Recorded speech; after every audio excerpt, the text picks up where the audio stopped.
Everyone, ಎಲ್ಲರೂ ಹೇಗಿದ್ದೀರಾ? I hope ಎಲ್ಲರೂ ಚೆನ್ನಾಗಿದ್ದೀರಾ.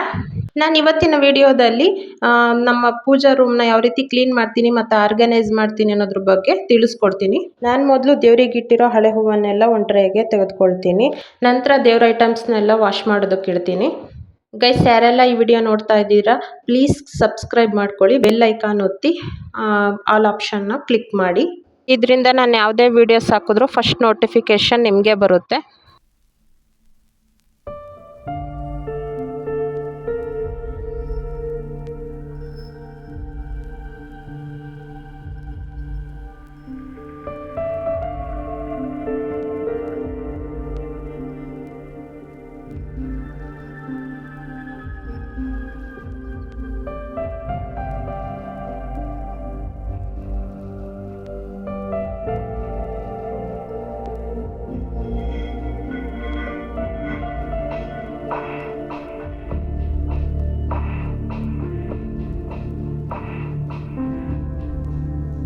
ಗೈಸ್, ದೇವ್ರ ಐಟಮ್ಸ್ನೆಲ್ಲ ಹೊರಗಿಟ್ಟು ನೀರಿಗೆ ಸ್ವಲ್ಪ ಶಾಂಪು ಹಾಕ್ಕೊಂಡು ಅವನ ಬಟ್ಟೆಯಲ್ಲಿ ದೇವ್ರನ್ನ ರೂಮ್ ಎಲ್ಲ ಕ್ಲೀನಾಗಿ ಒರೆಸ್ಕೋಬೇಕು. ನಾನಿಲ್ಲಿ ಯಾವುದೇ ಸ್ಪ್ರೇ ಆಗಲಿ ಏನು ಯೂಸ್ ಮಾಡ್ತಾ ಇಲ್ಲ. ನಾನಿಲ್ಲಿ ಶಾಂಪೂನೇ ಯೂಸ್ ಮಾಡ್ತಿರೋದು. ನಿಮಗೆ ಇಷ್ಟ ಆದರೆ ಸ್ಪ್ರೇನ ಯೂಸ್ ಮಾಡಿಕೊಂಡು ಟೈಲ್ಸ್ ಕ್ಲೀನ್ ಮಾಡ್ಕೋಬೋದು. ವಾರಕ್ಕೊಂದ್ಸಲ ಈ ರೀತಿ ಮಾಡೋದ್ರಿಂದ ದೇವ್ರ ರೂಮು ಕ್ಲೀನಾಗಿರುತ್ತೆ, ನೋಡೋದಕ್ಕೂ ಚೆನ್ನಾಗಿ ಕಾಣುತ್ತೆ.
ನಾನಿಲ್ಲಿ ದೇವ್ರ ಐಟಮ್ಸ್ ತೊಳೆಯೋದಕ್ಕೆ ಸ್ವಲ್ಪ ಹುಣಸೆ ಹಣ್ಣು ಮತ್ತು ಸಬೀನ ಯೂಸ್ ಮಾಡ್ತಾ ಇದ್ದೀನಿ.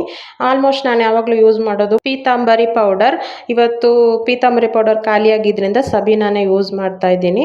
ಪೀತಾಂಬರಿ ಪೌಡರ್ನ ಯೂಸ್ ಮಾಡೋದ್ರಿಂದ ಹಿತ್ತಾಳಿ ತಾಮ್ರದ ಐಟಮ್ಸು ತುಂಬ ಚೆನ್ನಾಗಿ ಶೈನಿಂಗ್ ಕೊಡುತ್ತೆ, ಕ್ಲೀನೂ ಆಗುತ್ತೆ. ಮೊದಲಿಗೆ ಎಲ್ಲ ದೇವ್ರ ಸಾಮಾನುಗಳಿಗೂ ಹುಣಸೆ ಹಣ್ಣು ಅಪ್ಲೈ ಮಾಡಿಬಿಡ್ತೀನಿ, ಆಮೇಲೆ ಸಬೀನ ಯೂಸ್ ಮಾಡ್ಕೊತೀನಿ. ಈ ರೀತಿ ಮಾಡೋದ್ರಿಂದ ದೇವ್ರ ಐಟಮ್ಸು ತುಂಬ ಚೆನ್ನಾಗಿ ಕ್ಲೀನ್ ಆಗುತ್ತೆ.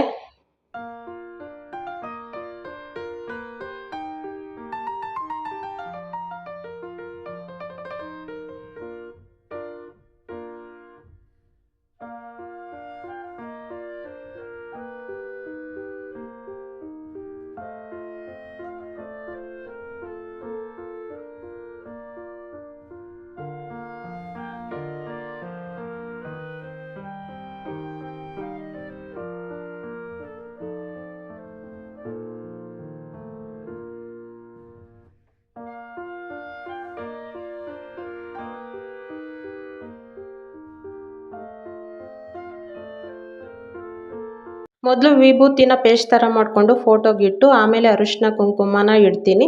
ನೋಡೋದಕ್ಕೆ ತುಂಬ ಚೆನ್ನಾಗಿ ಕಾಣುತ್ತೆ.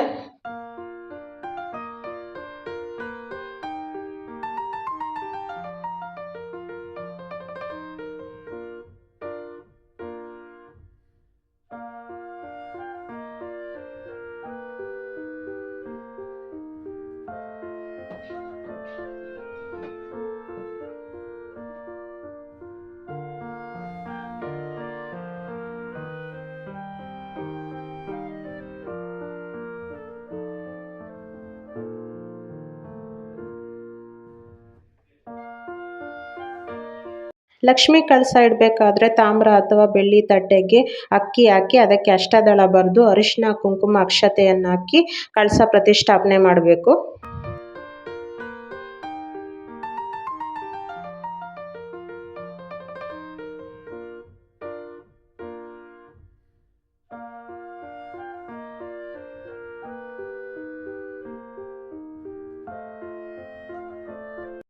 ಕಳಸ ಇಟ್ಟ ನಂತರ ಅದಕ್ಕೆ ಶುದ್ಧವಾದ ನೀರು ಹಾಕಿ ಅರಿಶಿನ ಕುಂಕುಮ ಅಕ್ಷತೆ ಹೂವು ಒಂದು ಕಾಯಿನ ಹಾಕಿ ವಿಳೆದೆಲೆ ಅಥವಾ ಮಾವಿನ ಎಲೆ ಯೂಸ್ ಮಾಡ್ಬೋದು.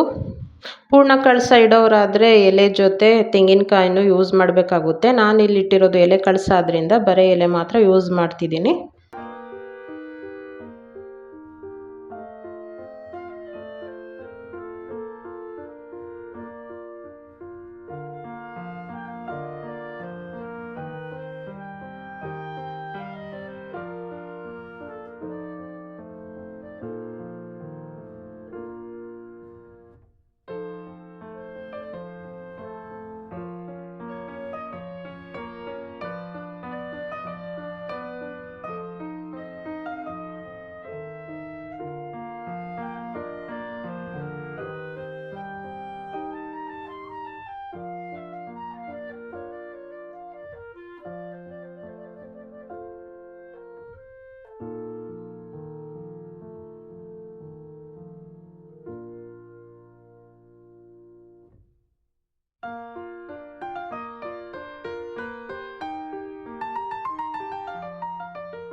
ಫ್ರೆಂಡ್ಸ್, ಯಾರೆಲ್ಲ ಈ ವಿಡಿಯೋ ನೋಡ್ತಾ ಇದ್ದೀರಾ ಲೈಕ್ ಮಾಡಿ, ಶೇರ್ ಮಾಡಿ, ಸಬ್ಸ್ಕ್ರೈಬ್ ಮಾಡೋದನ್ನು ಮರಿಬೇಡಿ.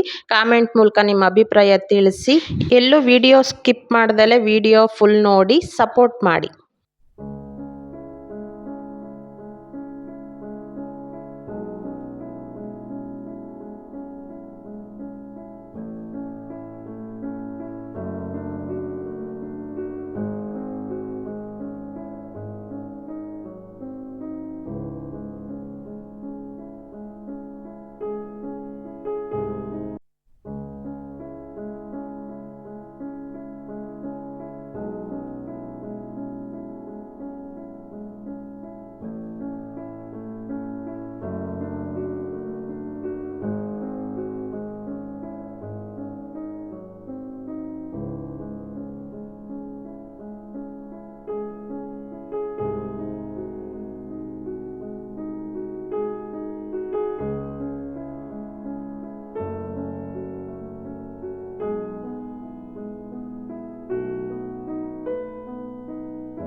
ದೇವರೆಲ್ಲರಿಗೂ ಒಳ್ಳೇದು ಮಾಡಲಿ ಅಂತ ಕೇಳ್ತಾ ಈ ವಿಡಿಯೋ ಇಲ್ಲೇ ಎಂಡ್ ಮಾಡ್ತಾ ಇದ್ದೀನಿ. ಮತ್ತೆ ನಾನು ನಿಮಗೆ ಸಿಗ್ತೀನಿ ನೆಕ್ಸ್ಟ್ ವಿಡಿಯೋದಲ್ಲಿ. ಅಲ್ಲಿವರೆಗೂ ಬಾಯ್ ಫ್ರೆಂಡ್ಸ್.